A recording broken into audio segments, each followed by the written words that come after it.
getting stuff on the Twitch homepage coming through. Apologies. Somebody playing Pokemon Yeah, Bridge at the moment. when you log in, usually the first time without cookies, you get this, all the videos in the first page of Twitch Yeah. spamming you. So we're live. We're live. So we're live. We are live. We already have 8 people joining us.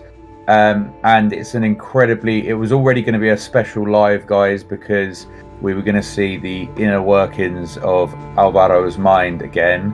But it is even more special because we have literally just hit 100% on Kickstarter. It's huge. We did it.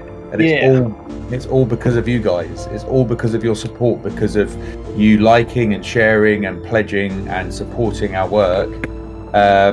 We can now go on and, we're one step further towards that vertical slice.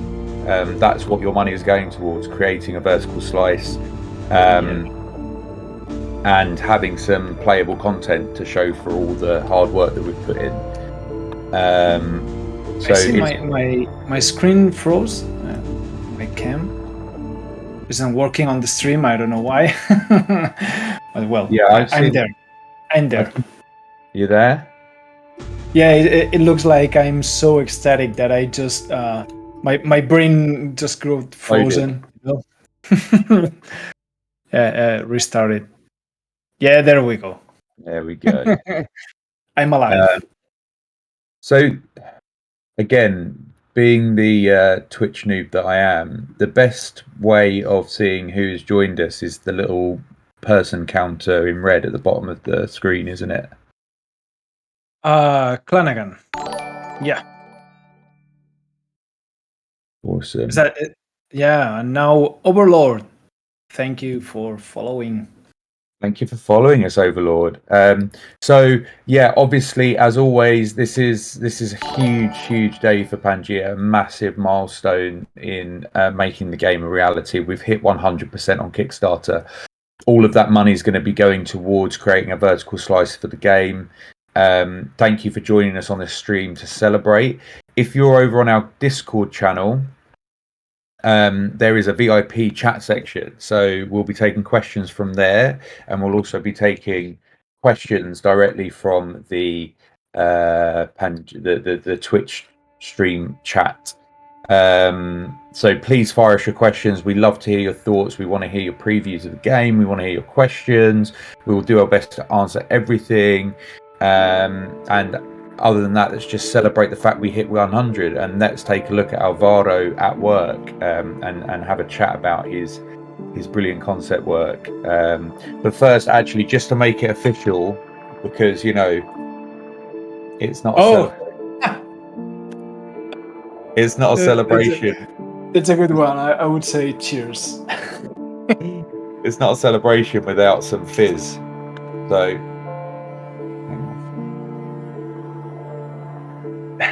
that's a nice touch. Whoa. Be careful. Whoa. Don't break anything. I think the cork just went through to next door. It's okay.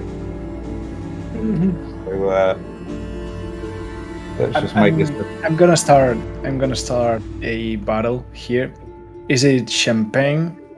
Is it cava? What is it? Well, look, I didn't want to overdo things. I thought we'd save the champagne for when we, get to gold. So for now, it's just a simple Prosecco Fresnel. That's the good one. Forget about the French. This is from my land. Forget about the French. Yeah.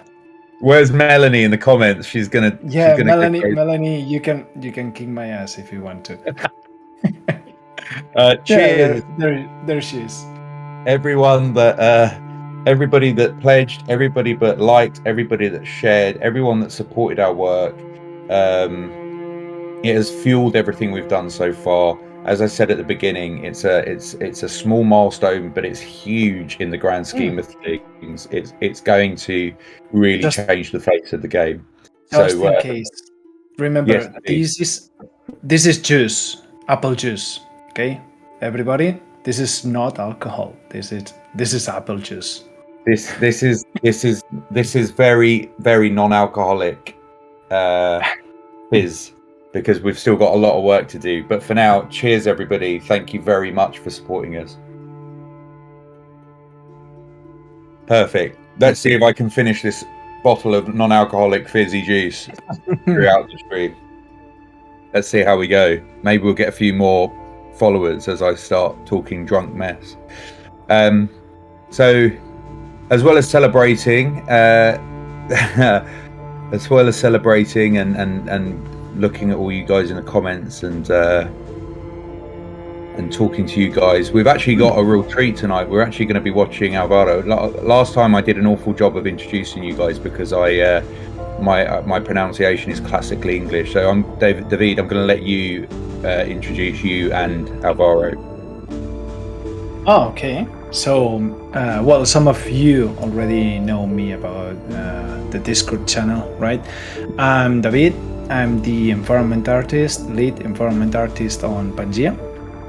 And the one that is currently drawing here, that you don't see his face, is Álvaro, the lead character. Well, not character, sorry, the lead creature artist. Yeah, hi. You've got to say his full name, David. Yeah, his name is Álvaro Rozalén. My name is David Masana. And I'm Connor Pierce, and I am also on the management team over at Pangea. I started there as a game writer and lead narrative. But, you know, as always with indie projects, lines get blurred and we end up doing a bit of everything. And David will hate me for saying it, but he's become a brilliant technical artist in the process of Pangea so far.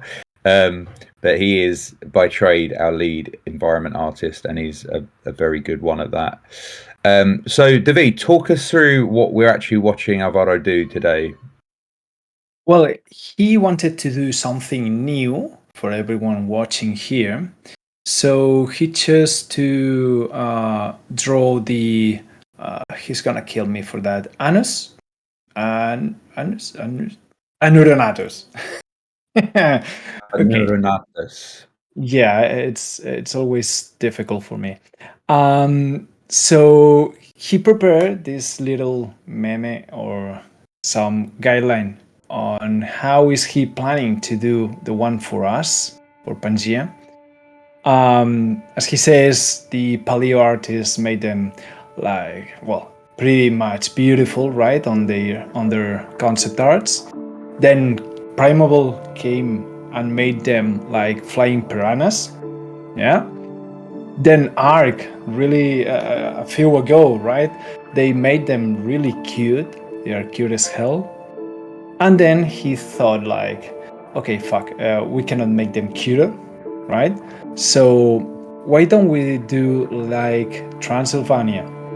And he introduced us Nosfegnatus, the bat frog. This is the name on how the Opitamites call this little creature, the bat frog. This is a common name. In Pangea, you will have the ability to choose between the scientific name and the common name for that civilization, and they call it bat frog.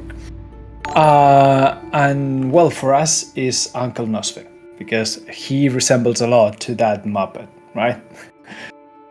And today he's gonna draw a concept art on how's this beast gonna be on Pangea. So I've just realised something. So you guys call him from Sesame Street. You call him Uncle Nosfer. Is that right? That's actually not Sesame Street. Is it the Muppets? Yeah, should be Muppets, right? Oh, I thought the count was... he's trying to message us something. I thought the count was Sesame Street. It must be. Uncle Nosfes is mad now. Nosfes is such a better name. We just call him the Count. I think that's the English. No, because the Count von Count is from Sesame Street. Oh, Are they two different people? Yeah. That's actually I learned it today, so yeah. Yeah, from Nosferatus. Yeah. Yeah, Nosferatu.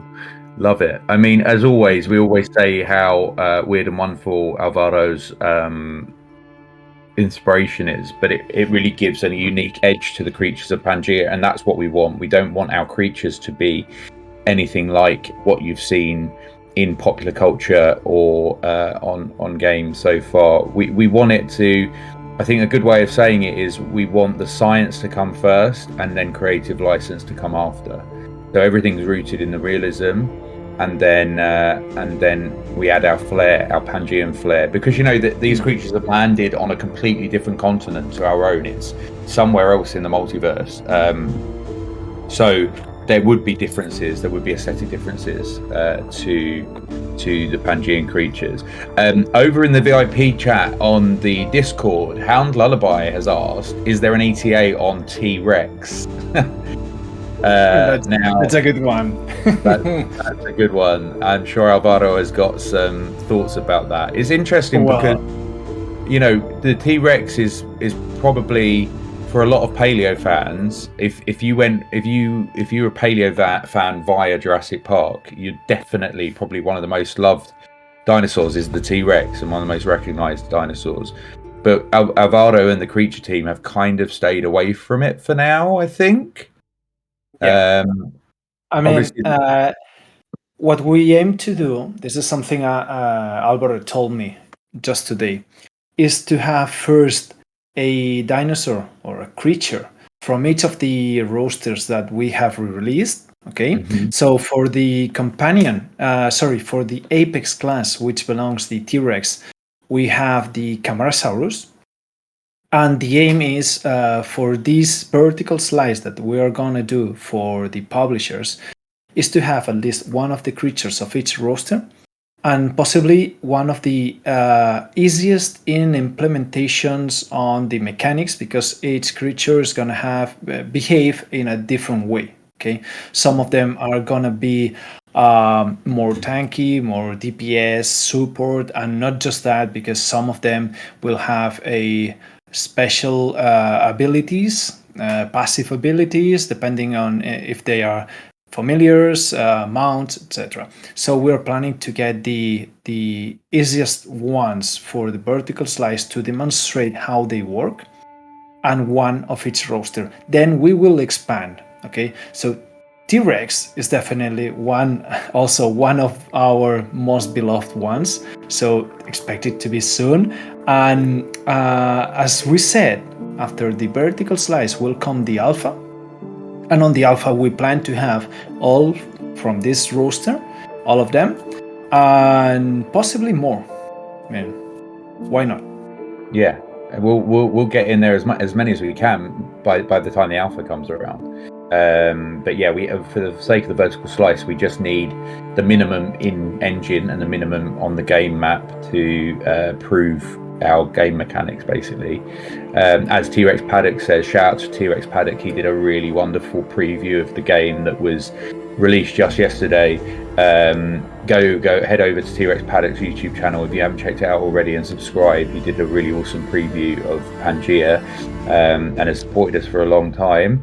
But as he says, the Tyrant King has to have a grand reveal, and that is true. And so we'll probably be waiting for the alpha to see the Tyrant King. But more on the Bat Frog. So are we going to talk about so you just mentioned, David, about the creature the classes. The Bat Frog belongs to the familiar class.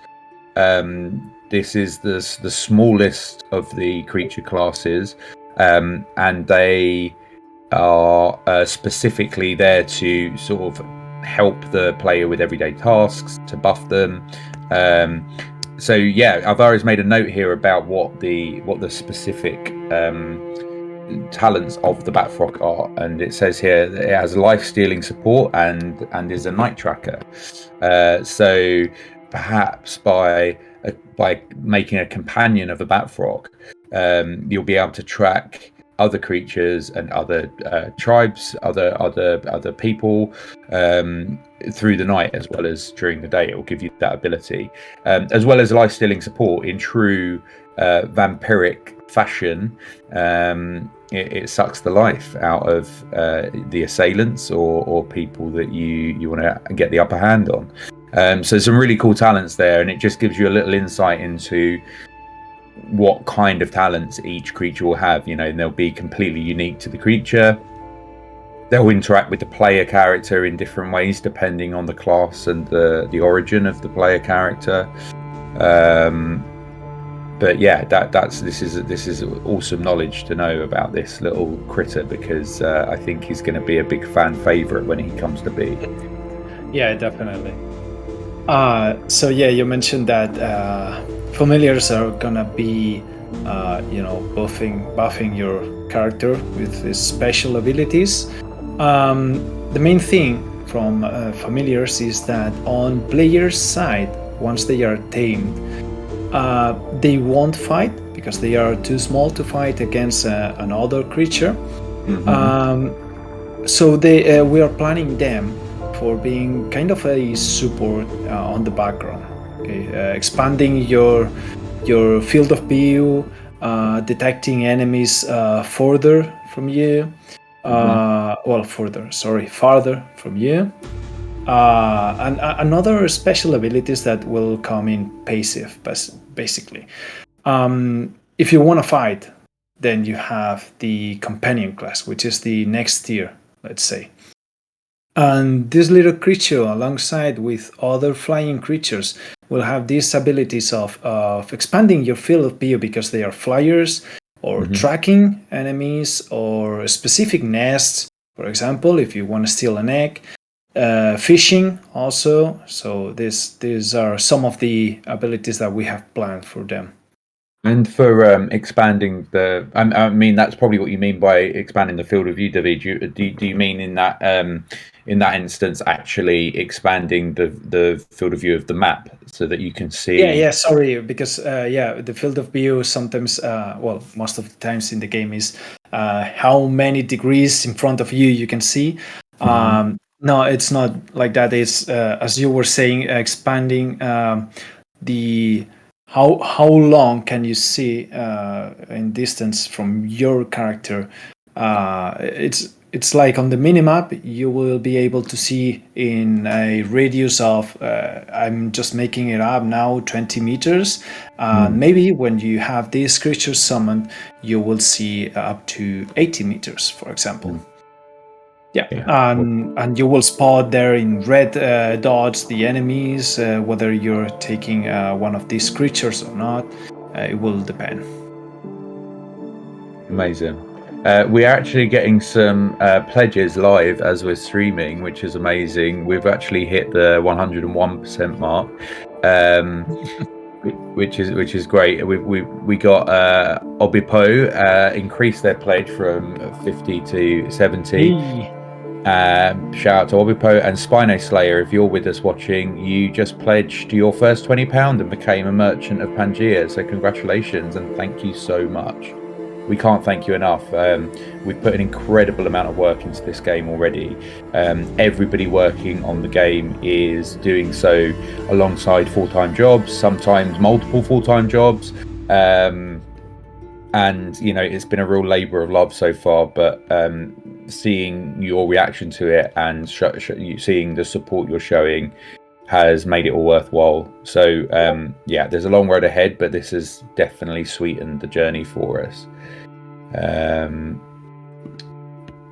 T-Rex Paddock says Álvaro is a pleasure to watch work. I agree, it's quite mesmerizing. We said last time it's like ASMR for your eyes.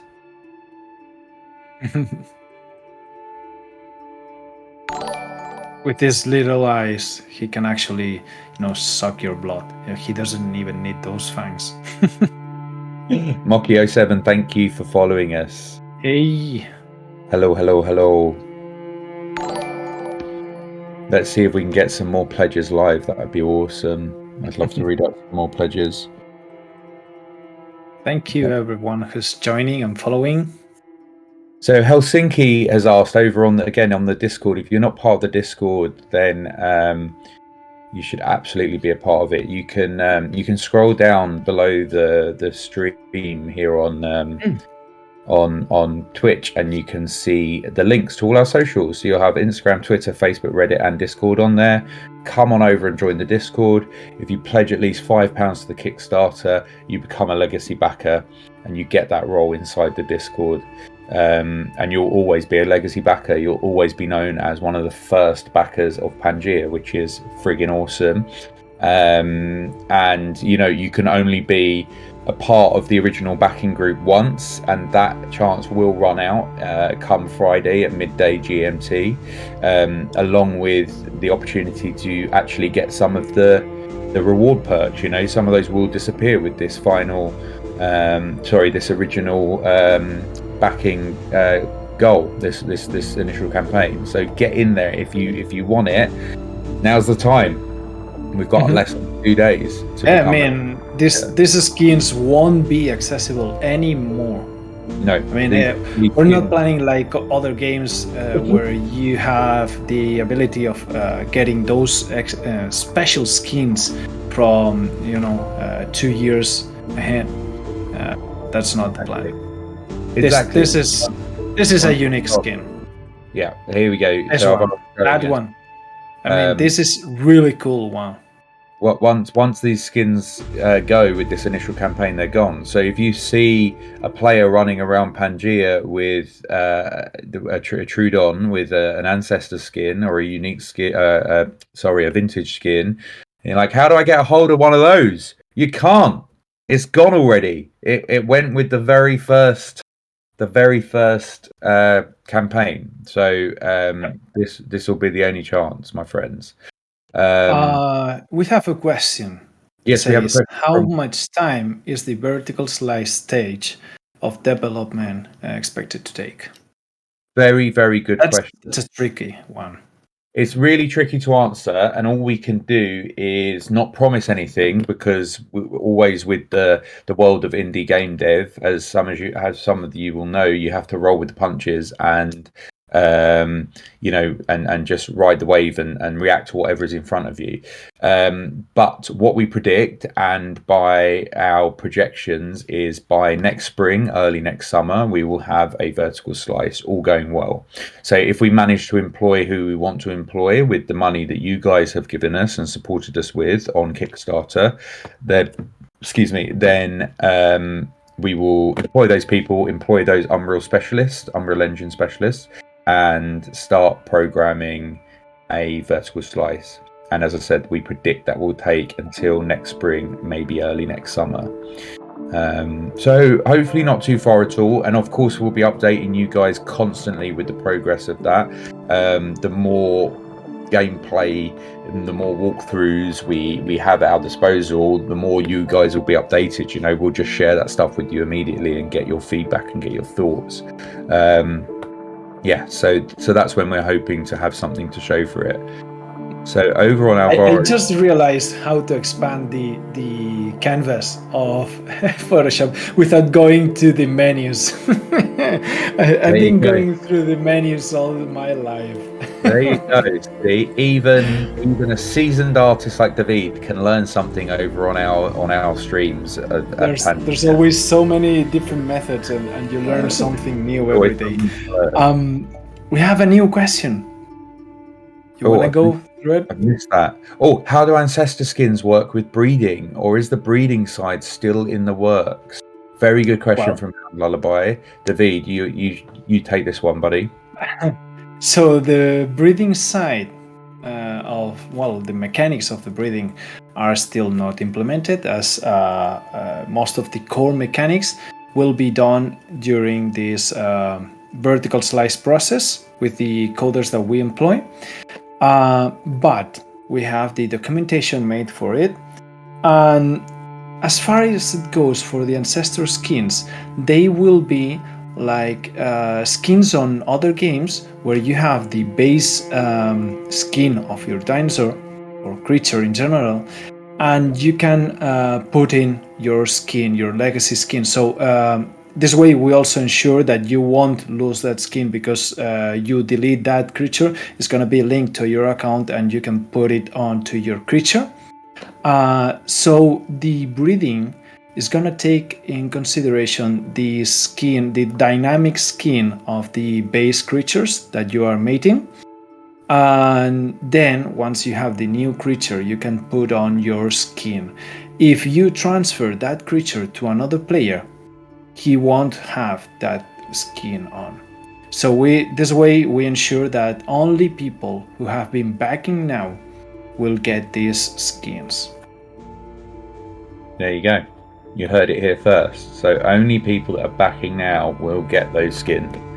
And I think what people have admired about the Ancestor and the vintage skins is that whilst we're not saying they're necessarily unique Pangean versions of the creature, we're just making a gentle nod to things that have been, loved in the past. So that sort of scaly look of the Trudon from on the vintage skin, is something that would have been recognised in the paleo community in the past. And then obviously the ancestral skin is a nod to the lore of Pangaea, the fact that these creatures came from a source, came from an older world before landing on Pangaea. And this is what their ancestors may have looked like. So yeah, it's just a sort of a cute nod to the world outside of Pangaea, but very, very exclusive and limited edition, and only available right now.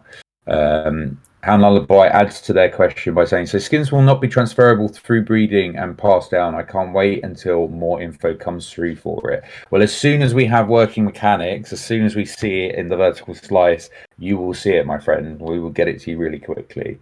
But yeah, just to answer that question, David, skins won't be transferable through the breeding. The idea is that the unique skins won't be transferable, because the dynamic skin works in a very much different way than the static ones, and that's the Ancestor and Vintage.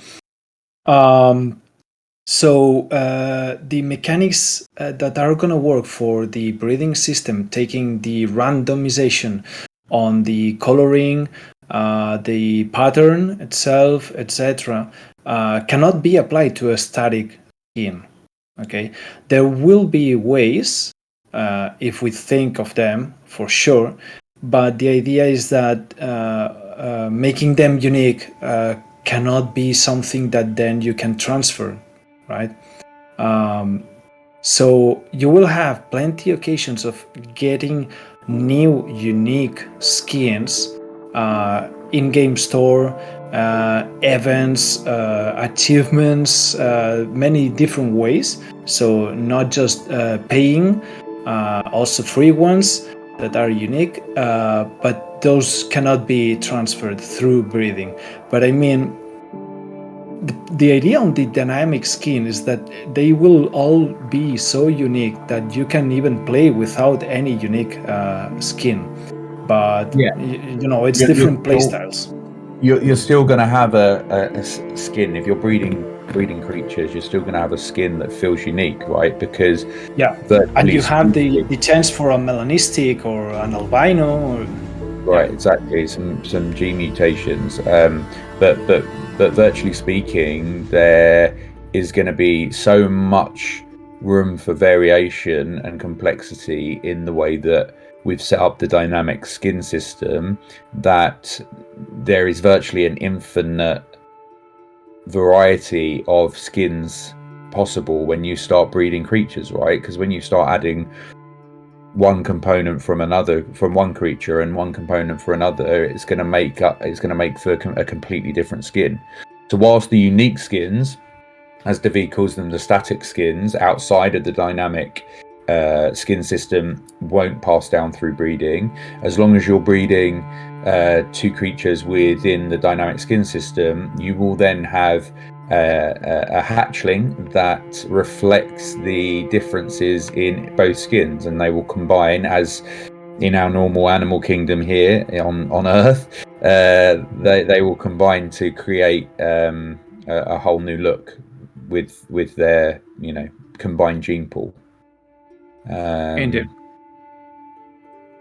But Veloci's online, and Veloci says, "Congrats on getting fully funded. Thank you so much, Veloci. Another massive shout out to Veloci. Go head over and take a look at his brilliant YouTube channel.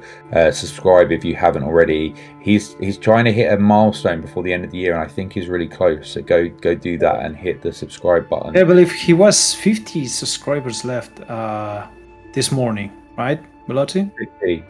So get over there and if you love paleo content and you love game content, get and subscribe to Veloci. He's supported us for a while. He's done a couple of previews of the game, really awesome previews, and we've really loved them, and we really appreciate his support.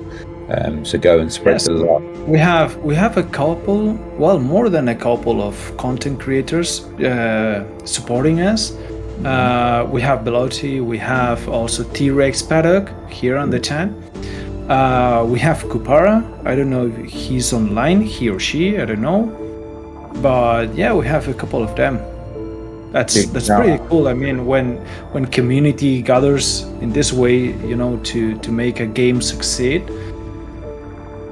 Absolutely. It's the only way that indie dev does succeed, with this level of community coming around it. So we're just so appreciative of all the support. Whilst we've been waffling on, our Batfrock has got a whole new body. Yeah. Álvaro is making some real progress over here with the Batfrock concept. So as we said in our first stream, this is just the beginning of the creature process, right? So Álvaro takes some good time to get a sense of how the shapes of the creature work and how they feel under the stylus, and gets to know the creature physically a bit better and aesthetically before then transferring that work into a 3D environment. So he starts off with some thumbnails, which we see a little bit off in the left side of his screen there. He takes his inspirations into consideration, and then he'll just get a feel for he'll keep getting a feel for the creature, painting it in a 2D space, and then hand it over to the rest of our concept team to implement in some world building, into some scene building, and then ultimately over to our 3D creature team, which Álvaro leads, to realize it in a 3D space. So what you're seeing here is the very beginning of the process, and we hope at some point that we can expand our streaming content to you guys and actually work on some 3D stuff in the future, so you can see the full process being made.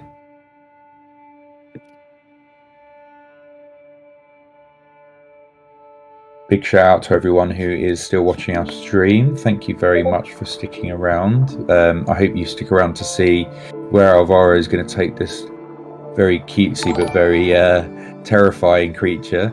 I find the ones I fall in love with the most are the ones that are actually a little bit ugly. I love that. I love the ones that look a bit terrifying. Veloci has followed our Twitch. Thank you, Veloci. Good man. Good to have you with us. Yeah, definitely. Ugly but cute. This is something I told Álvaro. He said, we cannot make them cuter than Ark. And I said, yeah, you can try to make this one like terrifying, like Nosferatu, which has this comic and also terrifying look.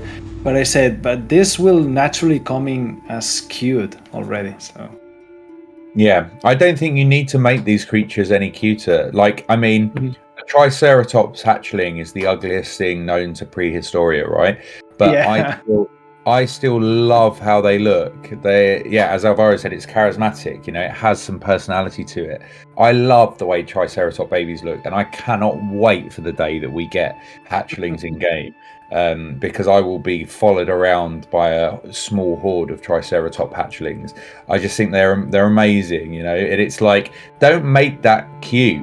Make it realistic, because the charm and the personality it has already makes it inherently cute. Veloci says it looks like my sleep paralysis demon. Well, the sleep paralysis demon is actually the Mara. Yeah, you know? that's what the Mara is based on. That's exactly what the Mara is based on. The Yeah, where is it? I mean, it's the Trodon, right? The Trodon that we sneak peek the other day. That's the Mara, and that's the name that the Epitomites give to the Trodon. This unique way of seeing Pangea that comes through naming the best with the different civilizations. They have different ways of naming the creatures. Let's show let's show something, he says. What is it? let's do it. Let's show something. Another sneak peek. I think I have an idea on which sneak peek is it. Yeah. Different views from the Mara, where he took the inspiration. Yeah, this is where Álvaro's process started for the Mara. So you can see the sleep paralysis demon it features there in a picture, and in a brilliant little sort of almost Celtic, almost cultist sketch that he's done there on the left, which is great. Reminds me of the Midsummer illustrations. So the Veloci, the idea, I don't know if you read this on the post that we did, but the Mara is the name of the Trodon, and it comes from the Celtic demon for the night paralysis.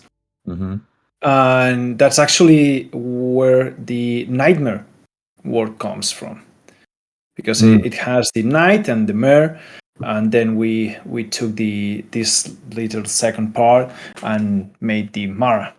And that's a really awesome insight into how Pangea's lore incorporates the background of the creatures and the background of the characters and combines them to make a really rich, compelling lore.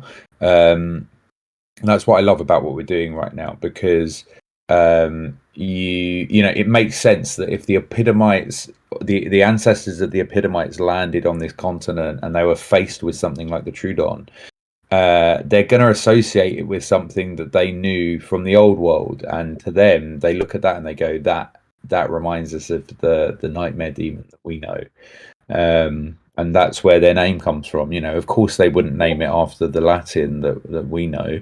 There may be some ancestries across Pangea that reveal themselves over time, who are a bit later on the Earth timeline than the Epitomites, and they may well have some names that are closer to what we know and love, but that's to be seen. We'll have to wait and see for that.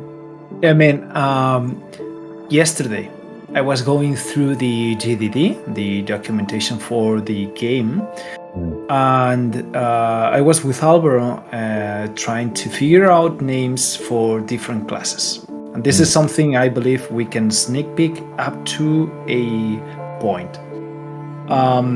We have many classes for the characters. We have the tank, we have the DPS, ranger, rogue, we have a beastmaster, healer, different ones, okay?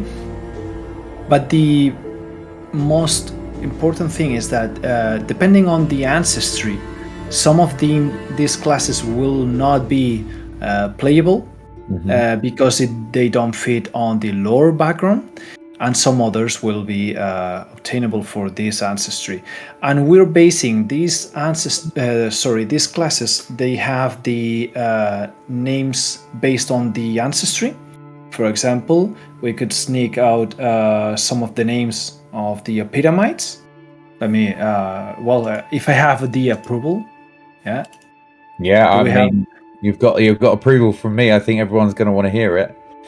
Okay, so some of the classes for the Epitomites, for example, the warrior will be called the barbarian. So you won't be playing as a warrior per se, you will be playing as a barbarian. The ranger is gonna be called the hurler. I hope I pronounced that right. You have the beastmaster, which will be called a druid. Okay, and the engineer, for example, is gonna be called broker. These names are taken from the background of the Viking, Norwegian, and all these northern civilizations in the past. But if we move to different civilizations, some of these might not be playable, and they change completely the name. For example, ideas that we came for the what was it? I think it was the Azamari.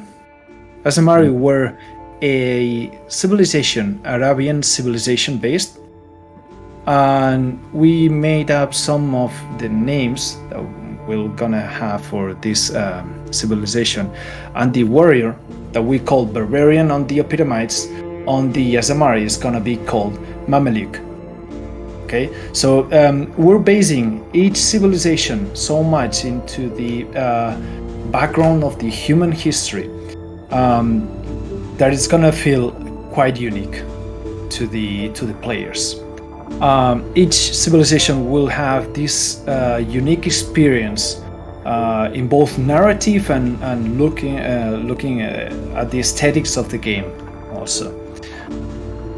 So I believe we had a question on the first stream. Someone said, will there be narrative on the video game? Yeah, definitely. Oh yeah, like there's going to be truckloads of narrative. Don't you worry about that. We've got some questions over in the community Discord. So Helsinki says you guys should sell stickers or prints of some of the concept art. Well, we're hoping to sell whole books of concept art and prints. One of the tiers on one of the higher tiers on the Kickstarter is the Pangea Compendium, where you'll be able to see some early work and some early artwork.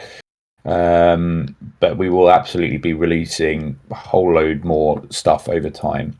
Hound Lullaby is popping up again. Thank you so much for asking questions. I remember seeing somewhere that you guys said the dinos could have biomutations. Is this a physical change? What can we expect to see about that? So that's definitely an aesthetic change, right, David? Definitely. So far, as you may understand, we cannot. Let's call it. We cannot peacock. Is it something in English? I think it is. Yeah, because we need to stay on ground. We don't have to be pushing too much. Because right now we're funding for coders, right? And later on we will have more funding for everyone, but still we have to put on limitations on what we can deliver for the alpha. Beta is gonna be bigger, and the gold is gonna be much bigger.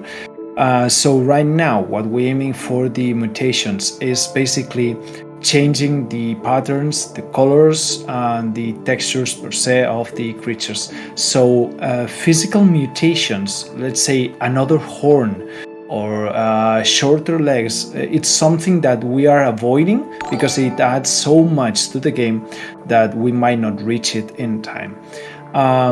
That being said, this is an MMO RPG. We need to optimize a lot, and we cannot spend too many resources on having, let's say, 1 million of assets, and we need to reuse all the assets that we already have to create new things instead of creating new assets.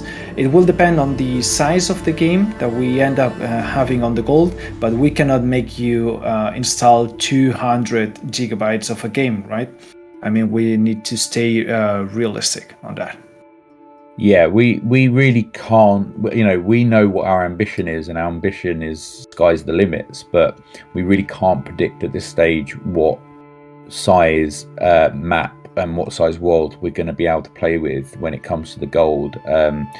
There's so many variables, so many dependents on so many things dependent on where we're at the time.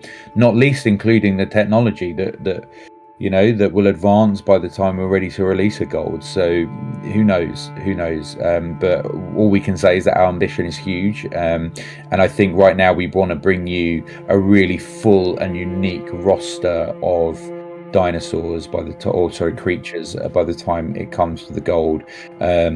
So if that means that we have to sacrifice a little bit of sort of regional variation and biome mutation because we want to deliver a fuller roster of creatures, then I think we're all in agreement that we'd prefer to have more creatures to play with.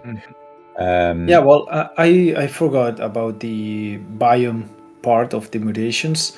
One of the ideas that we can basically reach, because we have this plan, is that, for example, a trike on a more arid area is gonna be more in a desert-like tones of skin, and a trike on a forest-like biome is gonna be more greeny, for example. Mm-hmm. Yeah, so that's something that we plan to. Yeah. I think a massive part of the Pangea aesthetic is based around beauty. We want realistic beauty. We want to create a very natural feeling world. It's not hyper stylized. It's not sort of sickly, garish colors. It's very beautiful. It's going to be a very beautiful game. A very sort of stunning, breathtaking, vistas. Be really beautiful vistas to make a visual feast as well as a playable one. So we want everything to match up really beautifully and not to feel out of place. And some of that will come with those aesthetic mutations with the biome variations. They just keep coming.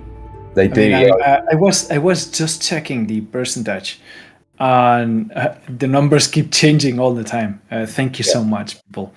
Yeah, so we're at 102%. Yeah, right now. Blackberry has just become a trader of Pangea. Congratulations. Crystal has just become a traveler of Pangea. Congratulations. And Kenny has just become a merchant of Pangea. Congratulations. And thank you so much for your support. It's incredible. You know what? I read Spino Slayer's name earlier when they pledged and became a merchant, and I completely brushed over the fact that they've signed up as Spino Slayer. And now I've read it again, and I like the ambition. I like the balls on Spino Slayer. I don't know who that's going to be, but if you're with us, make yourself known. I want to know how you plan on slaying some Spinos. Overlord 132 has asked in the Twitch chat, will we be able to get the game in other ways if we miss the Kickstarter? Yeah, 100%, yeah. The game would we launch a game with only 140 people? The game will 100% be on general release at some point, but the point is that we can't tell you when that's going to be yet. It all rests on so many variables. So if you manage to pledge to us and you manage to pledge to one of the early access stages, you just have more chance of seeing the game sooner, basically. But the game will be on general release at some point. Blackberry Jams made an appearance. Thank you for your pledge. Really appreciate it. Oh, lovely. So keep asking questions that you have after reading the information on the Kickstarter, for example.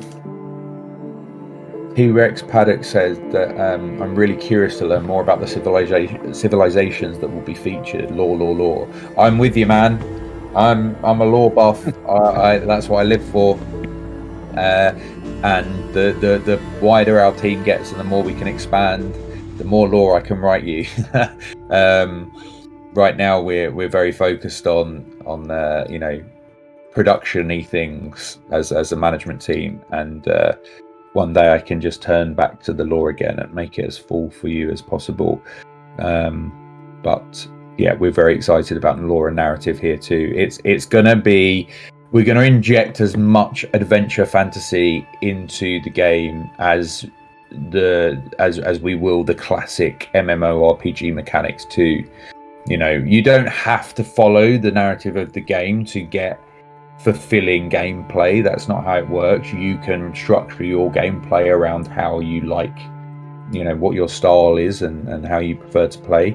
But what is for certain is if people want that narrative, they want that role play, they want that adventure, that journey aspect into the game, they're going to have so many ways of doing that, not least because there are already 14 playable civilizations planned, 6 of which will be initial release, so we're hoping to have 6 by the time the gold comes around, and then the rest will be released with expansions, with downloadable content, etc., etc. So it's going to be such a full world. It's a whole continent of story and journey to be had.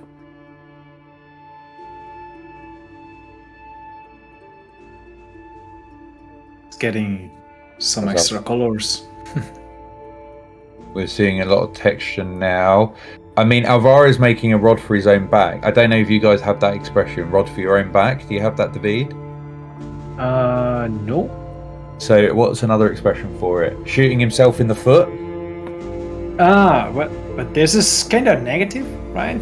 Well, this is what I'm about to say, because he's making such gorgeous fur texture here and lots of hair, and when he comes to modeling it, yeah, I know that he's going to be pulling his own hair out trying to get it to happen. So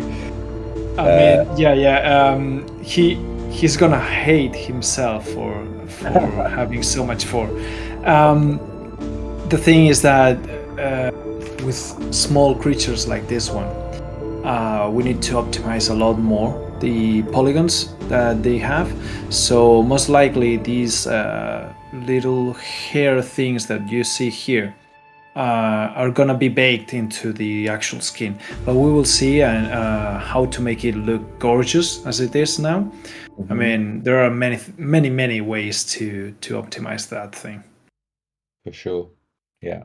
I know that Álvaro is never going to be happy unless he's making the real deal, though. Juan's just joined us. Hey, Juan. He's a member of our concept team. Good to have you, man. I saw Roberto joined us earlier as well, which is great. Hello, Roberto, member of our environment team. Yeah, so Moki here. He's a character artist that I know from where I did my bootcamp for 3D environment. Yeah. He played last night, and he's awesome. Yeah. He says, what game engine are you guys using? We're using Unreal Engine 5. So we're using the latest and most exciting engine that's on Earth right now. Absolutely. It is. The capabilities of this engine are staggering, and we plan on using every single inch of it. We're obviously not nosediving into UE5 just yet until until some of the creases are ironed out. We're not relying too heavily on UE5, but we're certainly playing around in it and seeing what we can already start to push. So that's really exciting. Clara has also said she's speaking around. Good to have you, Clara. How can I find we have Rob also. David, how can I find Moki on ArtStation? Well, I want to look at his character art. Yeah, I got him. Moki, pop your ArtStation in the chat. Yeah, he's doing also some really cool streams from time to time. Yeah, nice. Yeah, let me just find.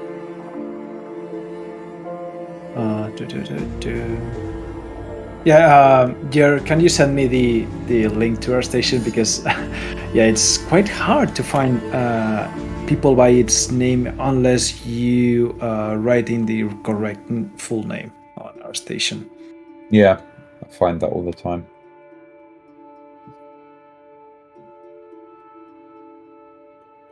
Our Batfrock is looking great. I love the colours, dark and moody and mischievous as well.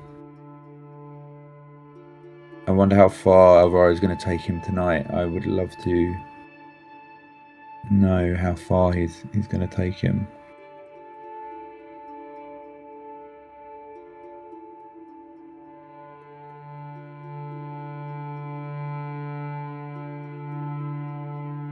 I want to check it out, Mocky. Send us your. Oh, Twitch doesn't censor links in the chat, does it? Is that why 3 asterisks has popped up? Mhm. Does Twitch censor links in the chat? Yeah, I believe it's censoring automatically. I don't know. Yeah, send it over to me. You're on the Discord itself or Instagram. Fuck it. I have your Insta. Yeah, I mean, I'm dumb as fuck. I wouldn't say that.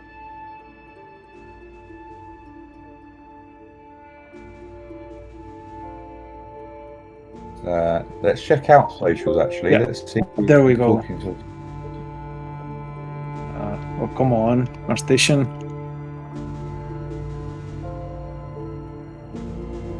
What's happening? It's locked. Yeah, there we go. Got him sent over. And Lullabies come in with another great question. They say, Yeah. class-wise, can you do multiple jobs, or do you have to make a new character to do other classes? So you choose a class at the beginning of the game, depending on what classes are available to the ancestry that you've selected. That class will stick with you. But what will be variable in the game is what professions you sort of take on and what specialities you take on as a character. You can choose to specialize in different professions, in different sort of crafting and making, different combat styles, being specialist in certain weapons, being specialist in certain creatures. Alchemy, you name it, you can do all the things that you would expect from an RPG and more. But yeah, that class will be the class you choose at the beginning during character creation. That will be your class for that character. But by all means, you can, as with all MMORPGs, you can create multiple characters to fulfill all your gameplay needs. But what's exciting about Pangea is once you've chosen that character and once you've chosen that class, the in-game variation that helps you to have really compelling and exciting gameplay is huge. So, we're working on a morality mechanic, so that will affect your gameplay. We're working on having incredibly extensive skill trees and talents and professions for you to choose from. So there'll be tons to get your teeth stuck into when it comes to the variation inside the game.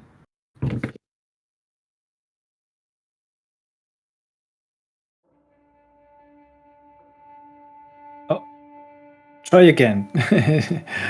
No, yeah, I sent Connor the link. Don't worry. Yeah, I got you. Got it. Thank you. Well, it's on the general chat over there. I know Mocky. I've seen Mocky popping up around our Instagram and supporting us for a long time. Thank you very much, dude. Very much appreciated. Yeah, he also was with Victor. So same promotion. Well, we've got to promote our peers, because if we don't do it, who else is gonna? Lovely work on the art station. It's great. Yeah, take a look at George Floyd bust. It's really emotive. Yeah, it's really beautiful. Really beautiful. What is that? Yeah, what's that?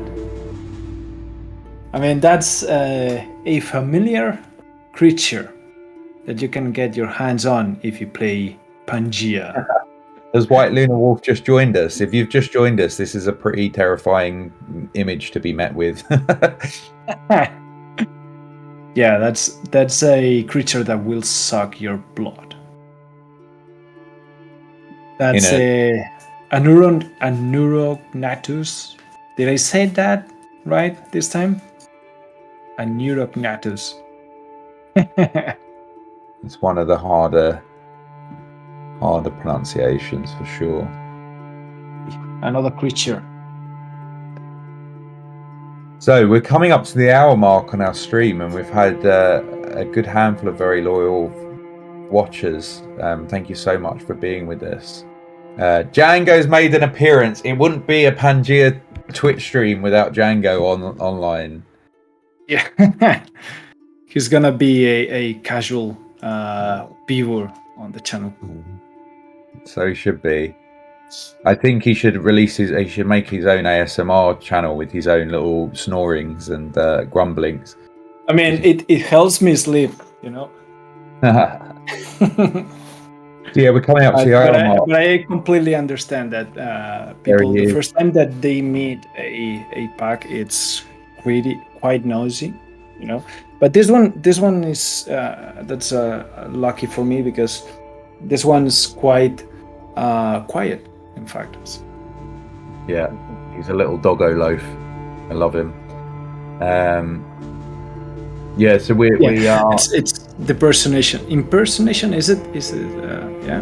Is it right in English? The impersonation of darkness.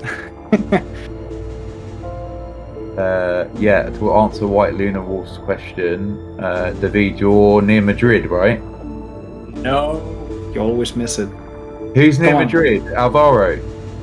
Álvaro is from Madrid. Yeah. I always get it wrong. I'm from Barcelona. Barcelona, sorry, man. And Connor? I am just outside London. So yeah, we are we're the EU's shitty little brother that's had to be sent to its room and punished. But yeah, sorry, as I was saying, we have just gone over the hour mark, so Álvaro's done a really wonderful job there with the Batfrock. If you've just joined us, really sorry, but we planned for an hour stream. However, this will go up on our socials, so make sure you're following us on socials. It will obviously live here on Twitch, so you can watch the stream again and relive it. Right at the beginning, we celebrated the fact that we'd surpassed the 100% mark on Kickstarter, which is mind-blowing. It's amazing. We have reached our first Kickstarter goal, a huge milestone for the game. Like, we can't describe to you what this is going to mean to the game. And yeah, this is the studio's first game, White Luna Wolf. So we're so grateful for your support. Please continue to like and share and pledge if you can. But liking and sharing is just as important to us as well. Your support, it really fuels our work. You have until Friday midday to become an original Pangea backer, a legacy backer as we like to call them. You only have one chance to become a legacy backer, and that is gonna end in little under 2 days. So get in there, because there are some incredible perks in the rewards tiers that are completely exclusive to this initial campaign. You won't see them again when this campaign finishes. So if you want a piece of that, get over to our Kickstarter and pledge what you can, and help us make this game a reality. Well done to Álvaro for showing off his work. It's looking beautiful. I cannot wait to see this little fella in 3D. Here's an example of some of the skins that you can be rewarded if you pledge to the game, and these skins are exclusive to this campaign, so they will disappear after the campaign, and only those who have pledged to this campaign will get these skins in game. So yeah, huge moment for Pangea. We've reached 100% of Kickstarter, and it's all because of your love and support. So thank you so much, and thank you for tuning into this Twitch stream. Be sure to like and share it once it gets posted. And David, I'll let you sign off. Sorry. I'll let you sign off to the people. Thank you, people. Thank you so much for this last month. It has been really, really intense, and we made it in 2 days ahead. We made it, and it's basically because of you, people. Thank you so much. Huge, massive. We love our community. We can't. By the way, we should say about tomorrow. Oh God, yeah, we're doing another stream tomorrow. We've got 2 streams back to back, which is incredible. We cannot wait to do another stream, and this time it's with Mike or Mikel Cameo, who is part of the concept team. So he has been a massive part of bringing the Epitomites to life. The 2D busts that you've seen. And the and some of the scene stuff that you've seen have all been thanks to Mike, and he's supported the rest of the concept team in making those things be brought to life. So Mike's going to be streaming with us tomorrow. Me and David will be here talking more rubbish and hopefully answering some of your questions in a good way. But that's really exciting. So we're going to give Álvaro a break from his stylist for tomorrow, and we'll have Mike with us. So he'll be working on some character stuff and some creature companion stuff, and give you an insight into some of the digital artwork that you can actually be rewarded if you pledge a certain tier, and you have until Friday at midday GMT to do so. So yes, that's it. That's for tomorrow. That's really exciting. Same time tomorrow, 5 o'clock GMT, 6 o'clock CET. I can't remember what that is to the Americans. I'm really sorry, but we'll send out more information to tease it tomorrow morning, and we'll send a little timer up on Insta Stories so that you can follow the timer and be reminded. But otherwise, we'll see you here again tomorrow at 5 GMT. We cannot wait.